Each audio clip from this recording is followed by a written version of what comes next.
نحمده ونصلي ونسلم على رسوله الكريم أما بعد فأعوذ بالله من الشيطان الرجيم بسم الله الرحمن الرحيم الصلاة والسلام عليك يا سيدي يا رسول الله وعلى آلك وأصحابك يا سيدي يا حبيب الله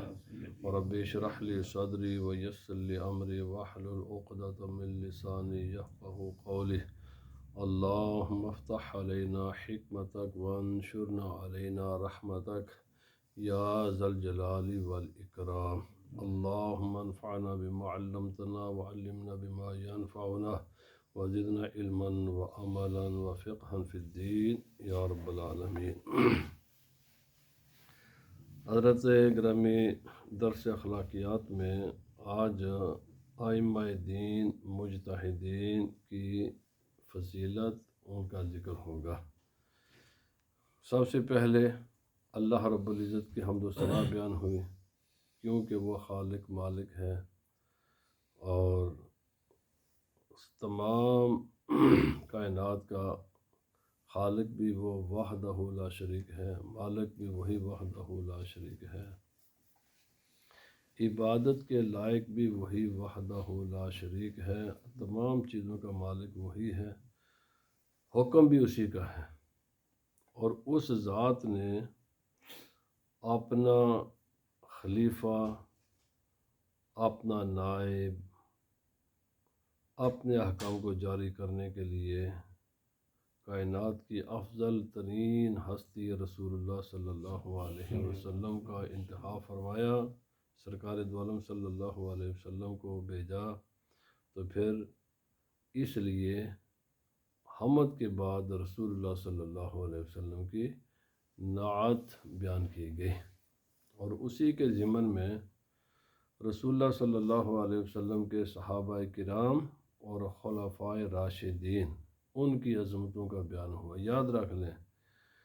خلفائے راشدین صحابہ کرام کی عظمتیں دراصل یہ رسول اللہ صلی اللہ علیہ وسلم کی نعت ہے، اور رسول اللہ صلی اللہ علیہ وسلم کی نعتیں یا در حقیقت یہ خدا کی تعریف ہے۔ اب صحابہ کرام سے جو دین ہماری طرف منتقل ہوا وہ ائمہ مجتہدین کے ذریعے ہوا ہے۔ تو ان ائمہ میں سے یہ 4 ائمہ مجتہدین جن کا مدون لکھا ہوا متواتر طریقے سے ہم تک دین پہنچا ہے، ان میں سے صرف ایک ہی ہیں کہ جنہوں نے صحابہ کرام سے ملاقاتیں کی ہیں، جو صحابہ کرام کا زمانہ جنہوں نے پایا ہے، وہ ہیں ہمارے امام اعظم امام ابو حنیفہ رضی اللہ تعالی عنہ۔ آپ ائمہ مجتہدین میں صرف آپ ہی ہیں کہ جو تابعی ہیں، کیونکہ یہ رسول اللہ صلی اللہ علیہ وسلم کے زمانے کے بہت قریب ہیں، اور صحابہ کرام سے ان کی ملاقاتیں ثابت ہیں۔ 6 پر تو سب کے اتفاق ہیں، میکسیمم 17 صحابہ کرام کے بارے میں، اور اس میں کوئی کسی قسم کا ابہام بھی نہیں ہے، چونکہ آپ کی ایک روایت کے مطابق آپ کی پیدائش ہوئی ہے سن 70 ہجری کو۔ تو اگر یہ کہیں تو پھر تو ویسے نبی پاک صلی اللہ علیہ وسلم کے وصال کے بعد 60 سال بنتے ہیں، چونکہ 10 ہجری میں نبی پاک صلی اللہ علیہ وسلم کا وصال ہوا، تو 60 سال کے بعد آپ کی پیدائش ہو گئی۔ اور اگر 80 جو دوسری روایت اور جو معروف ہے تو پھر بھی 70 سال۔ تو نبی پاک صلی اللہ علیہ وسلم کے جو آخری صحابی جن کا وصال ہوا نا، وہ سن 100 ہجری میں ہے، 99 میں ہے۔ تو ظاہر بات ہے 80 بھی مانے تو پھر بھی جب رسول اللہ صلی اللہ علیہ وسلم کے آخری صحابی کا وصال ہوا تو اس وقت آپ کی عمر 20 سال سے، اور اگر 70 مانے تو اس وقت آپ کی عمر 30 سال تھی۔ تو اس میں کوئی ایسی اچنبے کی بات نہیں ہے۔ تو اس لیے ہم تک جو پھر آگے دین پہنچا ہے، جنہوں نے صحابہ کرام سے دین حاصل کیا، ان کے اساتذہ نے، اور اہل بیت اعظام سے دین حاصل کیا، پھر آگے انہوں نے دین کو ایک خاص شکل دے کر رسول اللہ صلی اللہ علیہ وسلم کی امت کی وہ خدمت کی ہے کہ قیامت تک رسول اللہ صلی اللہ علیہ وسلم کی امت ان کے احسانات کے سامنے اپنے سر نہیں اٹھا سکتے۔ اتنا انہوں نے کام کیا ہے، اتنا دین کا۔ اور پھر ان میں یہ چاروں ائمہ دین تقوی، طہارت، پاکیزگی فکر، اخلاص، للہیت، اس اعتبار سے پوری امت کا ان کے تقوی پر اتفاق ہے، طہارت پر اتفاق ہے، جودت فکر پر اتفاق ہے، للہیت پر اخلاص ہے، اتفاق ہے۔ اخلاص پر کوئی بھی کام کسی دوسری غرض کے بغیر جو کچھ بھی کیا، یہ رسول اللہ صلی اللہ علیہ وسلم کے دین کی خدمت اخلاص نیت کے ساتھ فرمائی ہے۔ اسی لیے تمام ائمہ، چاروں ائمہ دین نے بے پناہ پریشانیاں دیکھی ہیں، بہت زیادہ انہوں نے، چاروں ائمہ دین نے بڑی پریشانیاں دیکھی ہیں۔ حضرت بس ان کے انشاءاللہ میں اللہ کا بیان کروں گا کہ ان کو کتنے زندگی میں انہوں نے مشکلات دیکھی ہیں۔ تو ظاہر بات ہے جنہوں نے شہادتیں حاصل کر لی، اپنی جانیں دے دی، لیکن راہ حق سے ایک بال کے برابر بھی پیچھے ہٹنا گوارہ نہیں کیا، تو اس سے بڑی مثال ان کے اخلاص کی اور للہیت کی اور رضا الہی کے لیے کام کرنے کی کیا ہو سکتی ہے۔ تو آپ فرماتے ہیں اور ہم جو آپ کے مقلد ہیں، ہمیں اللہ کا احسان،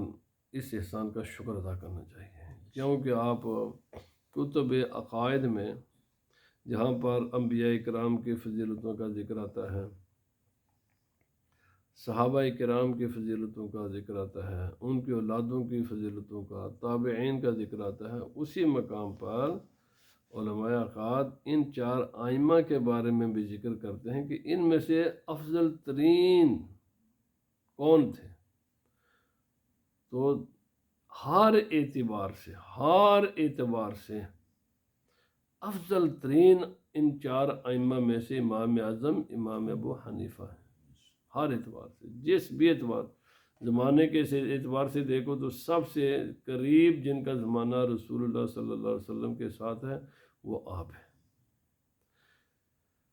رسول اللہ صلی اللہ علیہ وسلم فرمایا خیر القرون قرنی ثم الذین یلونہم ثم الذین یلونہم، سب سے بہترین زمانہ میرا ہے، پھر میرے ساتھ جو ان ساتھ والا ملا وہ زمانہ ہے۔ تو اگر اس سے قرن سے مراد سینچری مراد لیں، صدی لیں، تو یہ تو رسول اللہ صلی اللہ علیہ وسلم کی اس سینچری میں پیدا ہوئے ہیں۔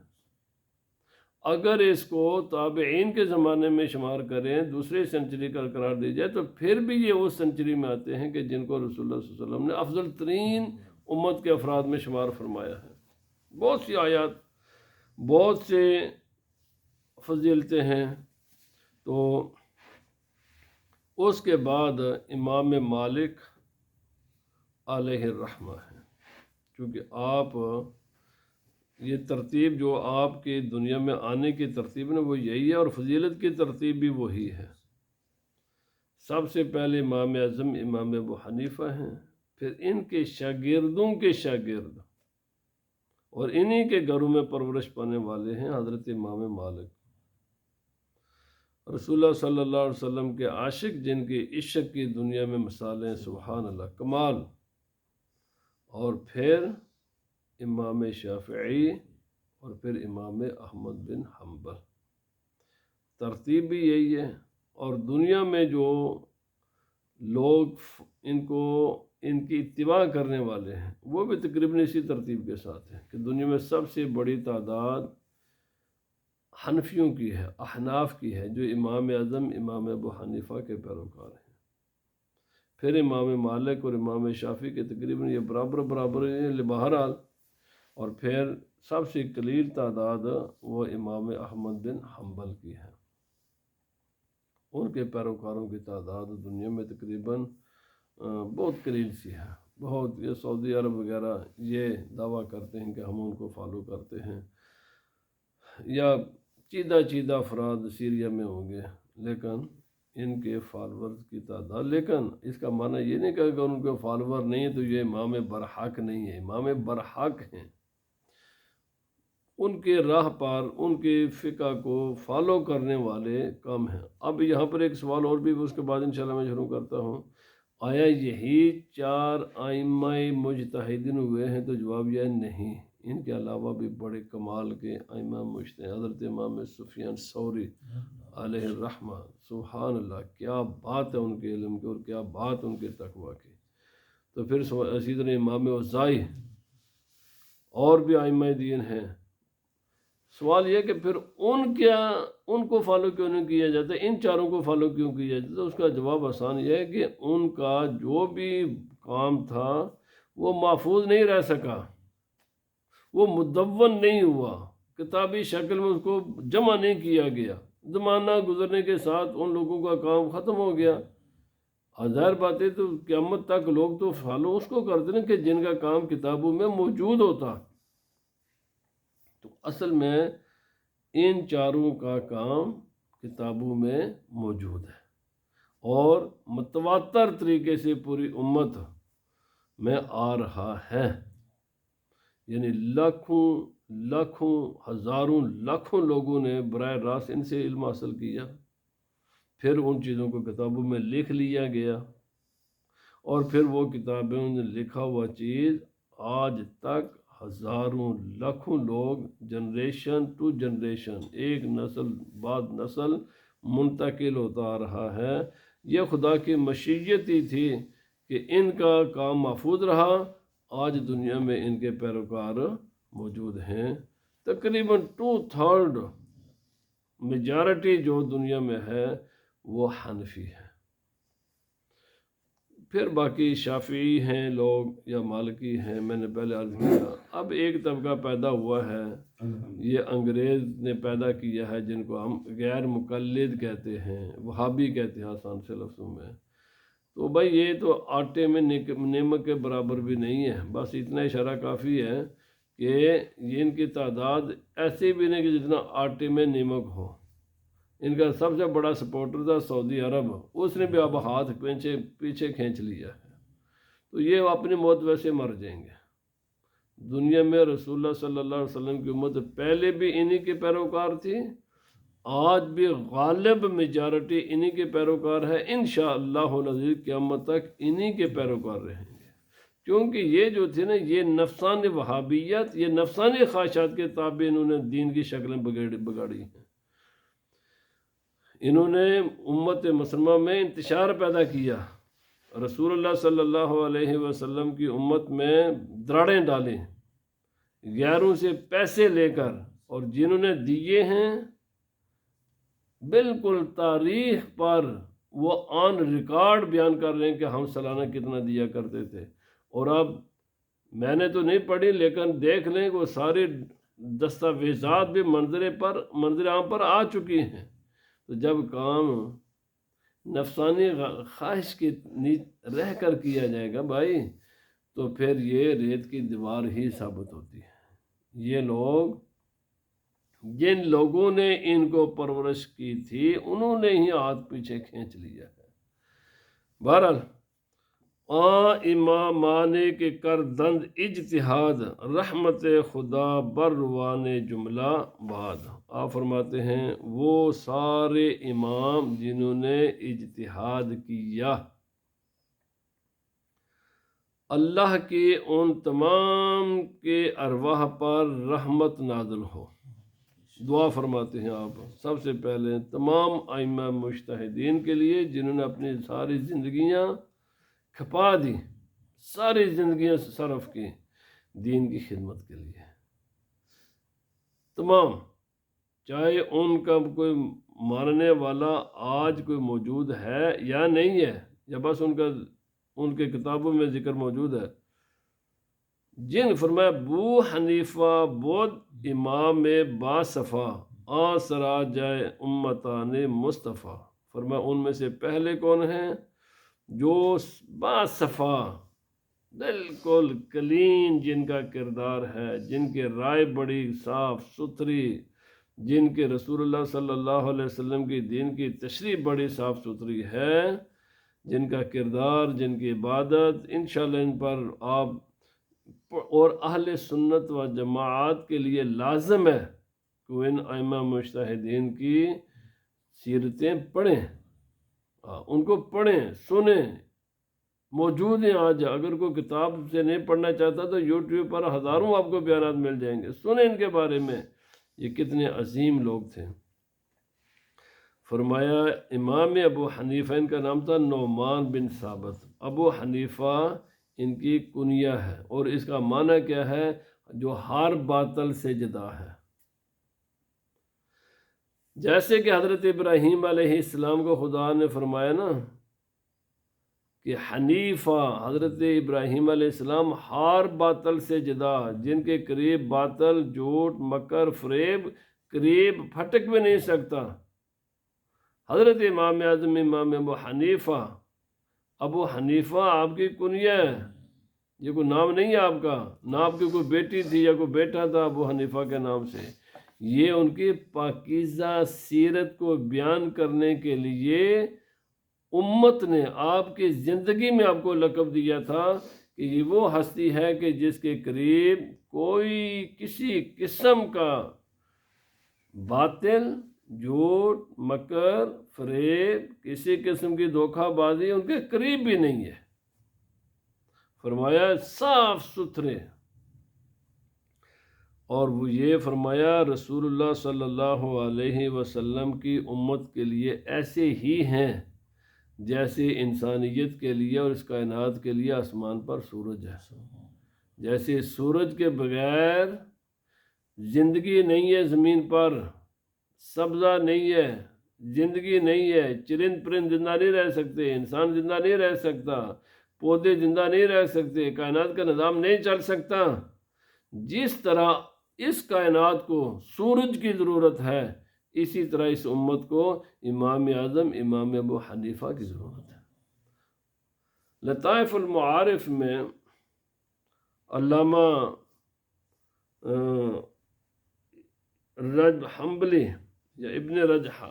رجب حنبلی علیہ الرحمہ، حالانکہ آپ حنبلی ہیں، آپ فرماتے ہیں کہ پوری نسل آدم میں، یعنی یہ نہیں ہے رسول اللہ صلی اللہ علیہ وسلم کی امت میں، نسل آدم میں آپ نے فرمایا نہ پہلی کسی امت میں نہ رسول اللہ صلی اللہ علیہ وسلم کی امت میں اتنا دماغ کا تیز انسان، اتنا ذہین انسان، اس قدر ذہین انسان جو عجوبہ کائنات ہیں، فرمایا وہ امام اعظم سے بڑھ کر نہ ہمیں کوئی سابقہ امت میں ایسی کوئی مثال ملتی ہے، اور نہ ہی رسول اللہ صلی اللہ علیہ وسلم کی امت میں کسی کی مثال ملتی ہے۔ کہ جتنا اللہ رب العزت نے آپ کو فہم و فراست عطا فرمائی اور تیزی فکر عطا کی اور اجتہادی قوت آپ کو عطا کی، سوچنے سمجھنے کی صلاحیتیں عطا کی، فرمایا یہ رسول اللہ صلی اللہ علیہ وسلم کے معجزات میں سے ایک معجزہ ہے، کیونکہ ایسا انسان ہمیں پوری تاریخ انسانیت میں نہیں ملتا، یہ یونیک ہے۔ اور اسی لیے علماء نے فرمایا یہ جو رسول اللہ صلی اللہ علیہ وسلم نے فرمایا نا کہ اگر دین ثریا ستارے پر بھی چلا گیا تو فرمایا فارس سے ایک انسان پیدا ہوگا جو وہاں سے بھی میرے دین کو لے کر زندہ کر دے گا۔ فرمایا یہ آپ ہی کی طرف اشارہ تھا۔ فرمایا بعد فضل حق کرین جان او، شاد باد ارواح شاگردان او۔ اللہ کا فضل ان کی جان کے ہمیشہ ساتھ رہے، ان کے ساتھ ہمیشہ رہے، اور ان کے پاک باز شاگردوں کی روحوں کے ساتھ بھی اللہ کا فضل ہمیشہ رہے۔ آپ کے تقریباً مجلس میں جو آپ کے شاگرد ہوا کرتے تھے، 1000 سے لے کر 4000 لوگ آپ کے مجلس میں رہا کرتے تھے۔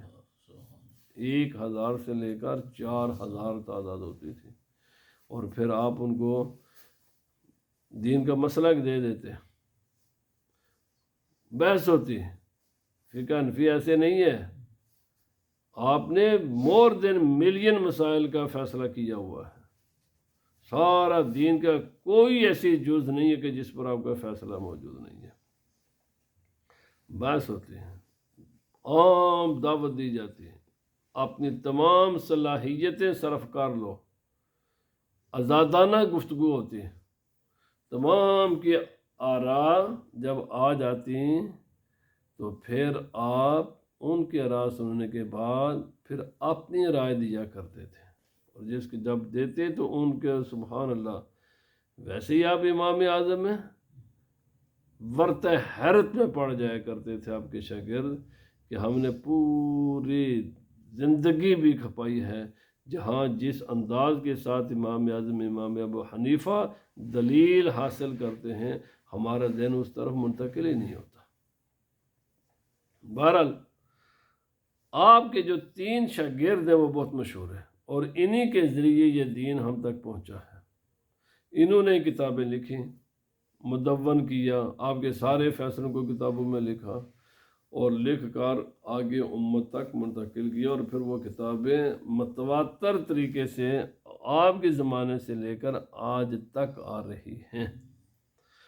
صاحبش بو یوسف قاضی شدہ، واز محمد ذوالمنن راضی شدہ۔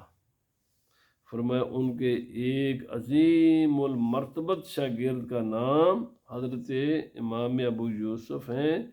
جو سلطنت اسلامیہ کے چیف جسٹس بنے، قاضی القضاء کا عہدہ پر جو پہنچے، اور پھر آپ ہی کے شاگردوں میں سے امام محمد ہیں، بڑے احسان کرنے والے جن سے خدا راضی ہے، اتنے خوبصورت تھے، ایسے خوبصورت تھے امام محمد علیہ الرحمہ کہ کئی لوگ ان کے حسن و جمال کو دیکھ کر جب پوچھتے کہ بھائی یہی ہیں نبی وجیر، جو کہ ان کا نام محمد تھا نا، تو یہ تو جب کہا جاتا ہے یہ آپ تو نہیں ہیں، یہ آپ کے تو غلاموں کے غلام ہیں۔ صرف آپ کی شکل کو دیکھ کر کئی لوگ عیسائی، یہودی، غیر مسلم کلمہ پڑھ لیا کرتے تھے۔ آپ ہی نے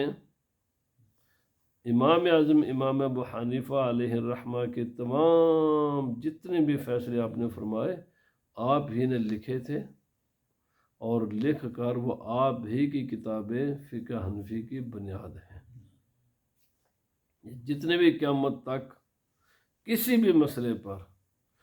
کوئی بھی چیز ہوگی، کوئی کائنات کا ایسا مسئلہ نہیں ہے، قیامت تک ایسی کوئی چیز پیش نہیں آ سکتی جس پر فیصلہ نہیں ہوا ہوا، اور وہ سب چیزیں کتاب میں یہ 2 شاگرد ہیں آپ کے، جنہوں نے کتابی شکل میں ان چیز کو مرتب کیا، اور پھر ان سے متواتر طریقے سے آج تک وہ دین منتقل ہو رہا ہے، اور انشاءاللہ قیامت تک ہوتا رہے گا۔ شافعی ادریس و مالک و با ظفر، یافت ذیشاں دین احمد زیب و ظفر۔ پھر حضرت امام شافعی اور امام مالک اور امام ظفر ہیں۔ امام ظفر یہ امام صاحب کے شاگرد ہیں۔ امام مالک ان کے پرورش ہوئی ہے حضرت امام محمد کے گھر میں، یعنی یہ شاگردوں کے شاگرد ہیں، امام صاحب کے شاگردوں کے شاگرد ہیں آگے۔ اور امام شافعی سبحان اللہ، آپ خود کہتے ہیں، امام شافعی خود فرماتے ہیں کہ جب میں کسی بھی مسئلے پر اٹک جاتا ہوں، وہ مسئلہ حل نہیں ہوتا، تو میں کیا کرتا ہوں، میں امام اعظم امام ابو حنیفہ کے مزار پر جاتا ہوں، وہاں جا کر 2 رکعت نفل پڑھتا ہوں، پھر امام صاحب سے وہاں پر پھر میں کہتا ہوں یا اللہ پاک ان کا وسیلہ لے کر خدا کے بارگاہ میں دعا کرتا ہوں کہ یہ مسئلہ حل نہیں ہو رہا، یا اللہ پاک میرا سینہ کھول دے۔ فرمایا جب امام صاحب کے مزار پر جا کر میں یہ دعا مانگتا ہوں نا، تو اللہ تعالیٰ میرا سینہ کھول دیتا ہے۔ امام فرمایا کبھی بھی ایسا نہیں ہوا، کسی بھی علمی مسئلے میں مجھے کوئی مسئلہ کوئی اشکال پیدا ہوا اور میں نے جا کر امام صاحب کے مزار پر 2 رکعت نفل پڑھ کر ان کے وسیلہ سے خدا سے دعا نہیں کی کہ میرا مسئلہ حل نہ ہوا۔ سبحان اللہ، بڑی عظمت، بڑی شان ان تمام ائمہ کی۔ میں کہتا ہوں تمام مسلمان ان کی سیرتیں پڑھیں اور پھر دیکھیں کہ ہمارے اسلاف، دیکھو الہامی مذہب یہودی بھی ایک الہامی مذہب ہے، خدا کی کتاب نازل ہوئی حضرت موسیٰ علیہ السلام پر، لیکن ان پوری یعنی یہودیت میں کوئی مجتہد کوئی نہیں ہوا، اور انجیل نازل ہوئی حضرت عیسیٰ علیہ السلام پر، حضرت عیسیٰ علیہ السلام پر اللہ کی کتاب انجیل نازل ہوئی، لیکن ان لوگوں نے بھی ان میں کوئی مجتہد نہیں ہوا، آج تک نہیں ہے۔ بالتفصیل جس طرح مسلمانوں نے دین کو تمام کائنات کی زندگی کے ہر مسئلے پر جو دین کی رہنمائی اس امت کو، اس انسانیت کو پیش کی ہے، حضرت آدم علیہ السلام سے لے کر حضرت عیسیٰ علیہ السلام تک کسی بھی اللہ کے نبی کی امت میں ایسے انسان پیدا نہیں ہوئے جیسے رسول اللہ صلی اللہ علیہ وسلم کی امت میں یہ لوگ پیدا ہوئے۔ فرمایا وہی ہیں، یہ وہ لوگ ہیں کہ جن سے دین کی زیب و زینت اور روب ہے۔ یہ دنیا میں جو آج جنگیں لگی ہوئی ہیں، اصل پرابلم کیا ہے؟ اصل پرابلم ایک ہی ہے کہ وہ سمجھتے ہیں کہ ہمارے مقابل میں جو نظام ہے، جو زندگی کا ہر حل پیش کرتا ہے، زندگی کا ہر مسئلے کا حل پیش کرتا ہے، وہ صرف اسلام ہی ہے۔ اصل پرابلم یہ ہے کہ کوئی زندگی کا ایسا مسئلہ نہیں ہے، نہ قیامت تک ہوگا، جس کا عادلانہ خوبصورت ترین حل اسلام نہ پیش کرتا ہوں۔ اور اسلام کیسے پیش کرتا ہے؟ ظاہر بات ہے ائمہ دین نے ہر تمام چیزوں کی تشریح کی ہے، ہماری فقہ کی کتابوں میں ہی ہے۔ میں نے عرض کیا کوئی کائنات میں ایسے مسئلہ نہیں ہے، کوئی ایسی چیز آپ پیش کر دیں کہ جس پر ہمارے ائمہ دین نے فیصلہ نہیں کیا ہوا۔ اصل مسئلہ ہی ہے کہ ہمارے مقابل میں ایک ایسا عادلانہ نظام زندگی موجود ہے کہ جس کے ہوتے ہوئے ہمارے لیے ظلم کرنا آسان نہیں ہے۔ مسئلہ یہ جتنی جنگیں ہو رہی ہیں، یہ جتنی لڑائیاں ہیں، اصل مسئلہ ظلم کا کہ ہم عدل اور ظلم کا ہے۔ فرمایا احمد حنبل کے بود، احمد حنبل کے بود او مرد حق در ہما چیز از ہما بردہ سبق۔ حضرت امام احمد بن حنبل کو جو اللہ والے مرد تھے، ہر چیز میں آگے نکل گئے۔ سبحان اللہ، آپ کی سیرت بھی کمال سیرت ہے، آپ کے حالات زندگی بھی کمال حالات زندگی ہیں۔ بس یہاں پر جو کہ وقت نہیں، اگر ایک بار لیں تو گھنٹے لگ جائیں گے ایک کی زندگی پر بیان کر، چونکہ ہمارا وہ انشاءاللہ کوشش میں کروں گا کہ ہمارے اسلاف کی جو زندگیاں ہیں ان کو بھی امت کے سامنے پیش کیا جائے، اور یہ ہمارے لوگ، یہ امت جس راستے پر نکل پڑی ہے، بھائی واپس آ جاؤ، یہ اندھیرے ہیں سارے جن کے پیچھے تم بھاگتے ہو، روشنی نہیں ہے، یہ تمام فیلئر ہیں، کامیابی صرف اسلام میں ہے۔ اپنے اسلاف کو پڑھو، کون ہے ہمارے اسلاف، فخر اپنے اسلاف پر کرو۔ روح شان در صدر جنت شاد باد، کسر دین از علم شان آباد باد۔ آپ آخر میں دعا فرماتے ہیں کہ یا اللہ پاک جنت کے درمیان میں، جنت کے جو صدر نشین اعلیٰ ترین مقام پر ان کی روحیں خوش ہوں کہ جن کے علم نے اسلام کے محل کو مضبوط کر دیا۔ یہ وہ لوگ ہیں کہ جنہوں نے اسلام کے محل کو مضبوط کر دیا ہے۔ اب کوئی رہزن، کوئی نقب زن، کوئی دین میں کسی قسم کی درار ڈال کر اس میں اپنی چیز کو داخل کرنا کسی کے لیے ممکن نہیں ہے۔ بڑی کوششیں کی گئی، آج تک ہو رہی ہیں۔ دشمن نے ہر حربہ استعمال کیا ہے اسلام کو نقصان پہنچانے کے لیے، لیکن الحمدللہ ان ائمہ دین نے اسلام کا قلعہ اتنا مضبوط کر دیا ہے، اتنا مضبوط کر دیا ہے کہ جو بھی اس کو مٹانے کی کوشش کرتا ہے وہ خود مٹ جاتا ہے، وہ خود مٹ جاتا ہے۔ جو مٹانے کے لیے آئے وہ خود مسلمان ہو گئے، اور آج پھر پیشین گوئیاں یہی ہو رہی ہیں کہ جو مٹانے کی کوشش کر رہے ہیں یہ انشاءاللہ خود مسلمان ہوں گے، کیونکہ ہمارے ائمہ دین نے اس دین کی عمارت کو اتنا مضبوط کر دیا ہے، اتنا مضبوط کر دیا ہے کہ اس فصیل کو جو بھی توڑنے کی کوشش کرے گا وہ خود ٹوٹ جائے گا۔ اللہ تعالیٰ اس کا محافظ ہے۔ اللہ رب العزت ہمیں اپنے اسلاف کو، ان کو پڑھنے کی، ان کی راہ پر چلنے کی اللہ تعالیٰ ہمیں توفیق عطا فرمائے۔ سبحان ربک رب العزت عما یصفون وسلام علی المرسلین والحمد للہ رب العالمین۔ اقول قولی ھذا استغفر اللہ لی ولکم ولسائر المؤمنین یا ارحم الراحمین۔